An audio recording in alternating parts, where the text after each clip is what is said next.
Welcome to YouTube channel science सरल भाषा में। वीडियो को पूरा देखें और लाइक सब्सक्राइब एवं शेयर जरूर करें। आज हम वर्ग 12 के जीव विज्ञान के अध्याय 3 से अंड जनन oogenesis पढ़ेंगे। पहले वीडियो अंत तक देखकर समझें व अंत में लिखे अंड जनन प्रक्रिया से नोट्स बना लें। यहाँ पे आज ये हेडिंग है, अगला हेडिंग अंड जनन oogenesis। हम शुक्राणु जन्म पढ़ लिए, यानी कि नर युग्मक जन्म पढ़ लिए, शुक्राणु की संरचना भी पढ़ लिए। अब हम पढ़ेंगे मादा युग्मक जनन यानी अंड जनन oogenesis किस प्रकार होता है। तो अंड जनन क्या है इसके बारे में पहले आप जान लो। अंड जनन मादा जननांगों में अंडाणु का निर्माण क्या कहलाता है, अंड जनन। मादा जननांगों में, अब मादा जननांग का प्रमुख जननांग है अंडाशय, ओवरी। तो अंड जनन ओवरी अंडाशय से होता है, अंडाशय में, और अंडाशय से वह अंडाणु फैलोपियन ट्यूब यानी अंडवाहिनी द्वारा गर्भाशय के ऊपरी शिरा तक आता है। तो यहाँ पे अंड जनन किस प्रकार होता है इसके बारे में पहले जानिए। हमने युग्मक जनन में ये क्लियर किया था कि शुक्राणु जनन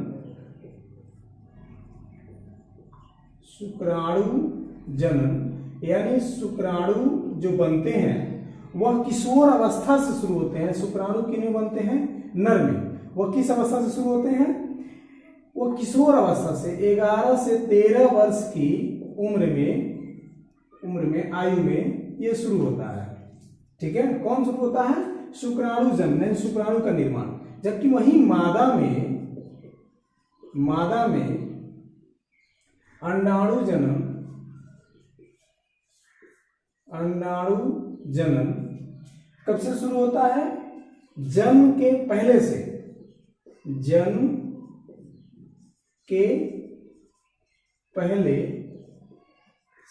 यानी भ्रूणीय अवस्था से, यानी अर्थात भ्रूणीय अवस्था से, भ्रूणीय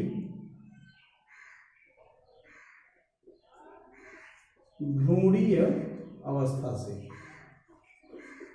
भ्रूणीय अवस्था जब कोई भी निषेचन होता है अंडाणु शुक्राणु का, तो उसके बाद युग्मनज बनता है। युग्मनज के बाद की जो अवस्था होती है वह भ्रूणीय अवस्था होती है, और उसी अवस्था से मादा में अंडाणु जनन शुरू हो जाता है, अंडाणु का निर्माण शुरू हो जाता है। आप यहाँ पे देखोगे कि वह आदि अंडाणु जनन सेल, वह आदि सेल जो द्विगुणित है, ये कौन सेल है, द्विगुणित सेल है, द्विगुणित सेल। यहाँ पे एक ये पिक्चर के माध्यम से ये मैंने बनाया है, इसके माध्यम से आप समझें। मान लीजिए कि अंडाशय में वह सेल जिससे अंडाणु का निर्माण होने वाला है, वह सेल जो आदि द्विगुणित सेल है, उस सेल में मादा के भ्रूणीय अवस्था से, किस अवस्था से, भ्रूणीय अवस्था से लगातार समसूत्री विभाजन होता रहता है। लगातार क्या होता है, समसूत्री विभाजन होता रहता है। हम समसूत्री विभाजन के बारे में पिछले वीडियो में चर्चा कर चुके हैं। तो आप यहां देखोगे समसूत्री विभाजन से अनेक सेल बनने शुरू होते हैं, और वह सेल धीरे धीरे आगे बढ़ते हैं, और मादा अपने मां के गर्भ में परिपक्व होती है, बढ़ती है, और धीरे धीरे वह अपने प्रसव की ओर, अपने जन्म की ओर जाती है। जैसे मादा का यहाँ जन्म होता है, वैसे एक इसमें से सेल थोड़ा बड़ा हो जाता है, द्विगुणित सेल, उसे ग्रेनुलोसा सेल या प्राथमिक पुटक स्तर, इस पे एक पुटक स्तर बन जाता है, एक आवरण बन जाता है जिसे पुटक स्तर कहते हैं, वो प्राथमिक पुटक होता है। और यह कब बनता है, जब जन्म मादा लेती है। और इसी सेल को हम, जो बड़ा हो जाता है इनसे आकार में थोड़ा, प्राथमिक अंडजन सेल कहते हैं। जो प्राथमिक पुटक स्तर होता है, खूब ध्यान से आप सुने, बहुत ध्यान से सुने, बहुत इजी है, आराम से इसे आप समझ लोगे। वीडियो को बीच में रोक कर देखें, समझ में आए फिर वीडियो को दोबारा देखें, लेकिन आप धीरज बनाए रखें, आराम से देखें, कलम कॉपी साथ में रखें ताकि वीडियो को पूरा देख के सही से इसका नोट्स बना सके आप। ठीक है, तो आप वीडियो को भगा भगा कर न देखें, वीडियो को भगा भगा कर देखते हैं समझ में नहीं आएगा इसे। ठीक है, तो इसमें प्राथमिक ऊतक स्तर कब बनता है? जब मादा जन्म लेती है। जैसे जन्म लेती है ये प्राथमिक ऊतक स्तर के ये द्विगुणित सेल तैयार होते हैं। द्विगुणित सेलों की संख्या टोटल मादाओं में होती है 20 से 30 लाख। कितनी होती है? 20 से 30 लाख प्रत्येक अंडाशय में। प्रत्येक अंडाशय में कितनी होती है? 20 से 30 लाख। और इसी समय से, किस समय से? जब मादा जन्म लेती है उसी समय से इस प्राथमिक ऊतक स्तर के द्विगुणित सेल में लगातार क्षय होता है, यानी यह नष्ट होने लगता है। लगातार क्षय शुरू होता है। कितना हमने संख्या बताया? 20 से 30 लाख प्राथमिक ऊतक स्तर के द्विगुणित सेल प्रत्येक अंडाशय में मादाओं के पाए जाते हैं और ये लगातार क्षयित होते हैं जन्म के बाद। और ये किशोर अवस्था तक, जन्म के बाद किशोर अवस्था तक ये क्षयित होते होते कितनी संख्या में बच जाते हैं?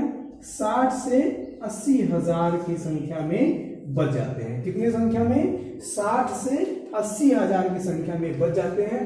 एक और इम्पोर्टेंट बात कि मादा जब जन्म लेती है, प्राथमिक ऊतक स्तर जो द्विगुणित सेल है, इस सेल में उसी समय से अर्धसूत्री विभाजन 1, यानी कि इसमें 2 स्टेप में अर्धसूत्री विभाजन होता है।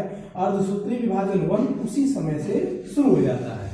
ठीक है, और यह अर्धसूत्री विभाजन जब मादा किशोर अवस्था में पहुंचती है तब यह पूर्ण होता है। कौन? अर्धसूत्री विभाजन 1। और यहाँ आप यहाँ पे ध्यान देंगे कि 60 से 80 हजार ऊतक स्तर, प्राथमिक ऊतक स्तर वाले द्विगुणित सेल बच गए हैं। ठीक है, इन्हें ग्रेनुलोसा सेल भी कहते हैं, प्राथमिक अंडजन सेल भी कहते हैं। और ये जैसे पूरा होता है, कौन? अर्धसूत्री विभाजन, उस समय मादा किशोर अवस्था तक पहुंच गई रहती है। और यह जब अर्धसूत्री विभाजन पूरा होता है तो एक अगुणित सेल बनता है और एक द्विगुणित प्राथमिक लघु ध्रुवीय पिंड बनता है। यह विभाजित नहीं होता, यह नष्ट हो जाता है, फिर इसका विभाजन शुरू होता है।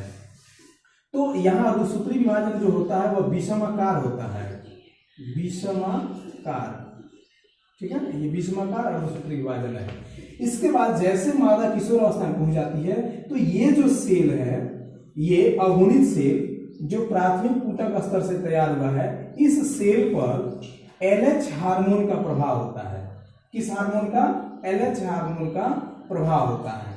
यहाँ पे जब यह जन्म से पहले जब ये द्विगुणित सेल बनते हैं, प्राथमिक ऊतक स्तर में जब ये आने वाला रहता है जन्म के समय, उस समय मादा के अंडाशय पर या मादा के अंडाशय के इन सेलों पर FSH हार्मोन का प्रभाव होता है। किस हार्मोन का? FSH हार्मोन का प्रभाव होता है, जिससे इस पर प्राथमिक ऊतक स्तर बनता है। फिर यहाँ पे ये अगुणित सेल में, जिसे हम द्वितीयक अंडजन सेल कहते हैं, इस पर LH हार्मोन का प्रभाव होता है। और यह LH हार्मोन से यह जो प्राथमिक ऊतक स्तर का द्वितीयक अंडजन सेल है वह थोड़ा और बड़ा होता है। इस पर लगातार 2 और परत चढ़ जाते हैं। किसके? ऊतक स्तर के। एक पहले से प्राथमिक ऊतक स्तर है और उसके बाद से 2 और ऊतक स्तर चढ़ते हैं, द्वितीयक ऊतक स्तर और तृतीयक ऊतक स्तर। आप देखो कि यहाँ एक प्राथमिक ऊतक स्तर, द्वितीयक ऊतक स्तर और तृतीयक ऊतक स्तर। अब ये प्राथमिक ऊतक स्तर, द्वितीयक ऊतक स्तर एक परत बनाते हैं और द्वितीयक ऊतक स्तर और तृतीयक ऊतक स्तर मिलकर एक दूसरा परत बनाते हैं। तो यहाँ जो द्वितीय ऊतक स्तर है और जो तृतीय ऊतक स्तर, वो जो परत बनाते हैं उसको बोलते हैं थीका एक्सटर्नल, यानी कि बाहरी परत है थीका एक्सटर्नल। और जो द्वितीय ऊतक स्तर और प्राथमिक ऊतक स्तर जो मिलकर बनाते हैं परत, उसको बोलते हैं थीका इंटरना। इंटरना का मतलब आंतरिक परत हो गया। ये 2 परतों के अंदर ये अंड सुरक्षित रहता है। इसके बाद से यह इसके अंदर एक और आवरण बन जाता है अंड के ऊपर, जिसे जोना पेलुसिडा आवरण कहते हैं। और इस जोना पेलुसिडा आवरण के आसपास एक द्रव होता है जिसे एंट्रम द्रव कहते हैं। कौन द्रव कहते हैं? एंट्रम द्रव कहते हैं। अब ये रचना फिर से अगुणित अर्धसूत्री विभाजन द्वारा फिर से बढ़ती है। इस अर्धसूत्री विभाजन को बोलते हैं अर्धसूत्री विभाजन 2। और ये भी होता है विषमाकार। क्या होता है? विषमाकार होता है। ठीक है, और इसमें भी एक अगुणित सेल बनता और एक द्विगुणित द्वितीय लघु ध्रुवीय पिंड बनता है। फिर यह विभाजित नहीं होता, यह नष्ट हो जाता है। और यह जो अगुणित सेल है, यह अगुणित सेल यह हमारा प्योर अंडाणु बन के तैयार हो जाता है और इस पे पूटक स्तर रहते हैं। क्या रहते हैं? पूटक स्तर रहते हैं। ठीक है, पूटक स्तर इस पर रहते हैं। पूटक स्तर से दो परतों का निर्माण होता है, थीका एक्सटर्ना का और थीका इंटरना का।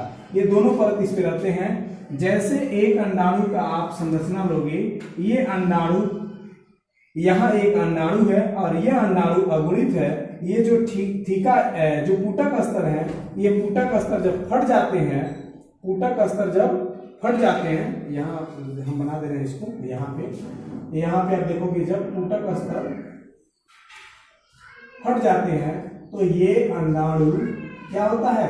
अंडाशय से निर्मोचित होता है। चौथे दिन, 14वें दिन, अपने पूर्ण तैयारी के बाद, यानी कि मेंस्ट्रुअल साइकिल जो होता है, एमसी जिसे बोलते हैं, मासिक स्राव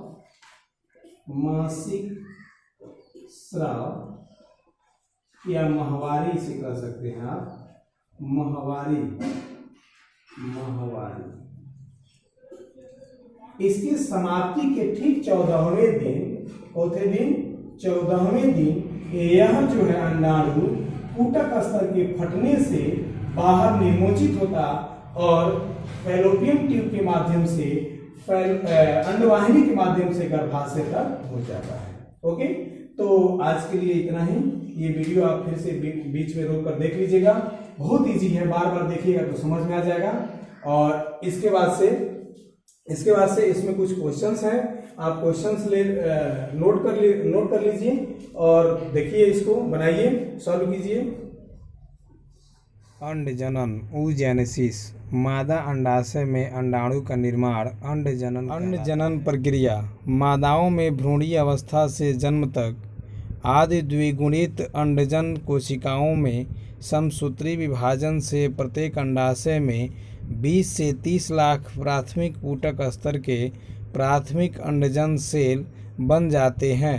FSH फॉलिकल स्टिमुलेटिंग हार्मोन के प्रभाव से बने प्राथमिक पूटक स्तर के अंडजन सेल में जन्म बाद अर्धसूत्री विभाजन 1 शुरू हो किशोर अवस्था में पूरा होता, जिसमें द्वितीयक अंडजन सेल व प्राथमिक लघु ध्रुवीय पिंड बनते हैं। द्वितीयक अंडजन सेल पर LH ल्यूटिनाइजिंग हार्मोन प्रभाव से द्वितीयक व तृतीयक पूटक स्तर बनता, तब तीनों पूटक स्तर से बाहर थीका एक्सटर्ना व अंदर थीका इंटरना दो परतों का निर्माण होता है। थीका इंटरना व अंड के बीच एंट्रम द्रव तथा अंड पर जोना पेलुसिडा नामक पतला परत बन जाता। एवं द्वितीयक अंडजन सेल के समसूत्री समान अर्धसूत्री विभाजन 2 से अंडाणु व द्वितीयक लघु ध्रुवीय पिंड बनते तथा तृतीयक पूटक स्तर के फटने से अंड निर्मोचन होता है।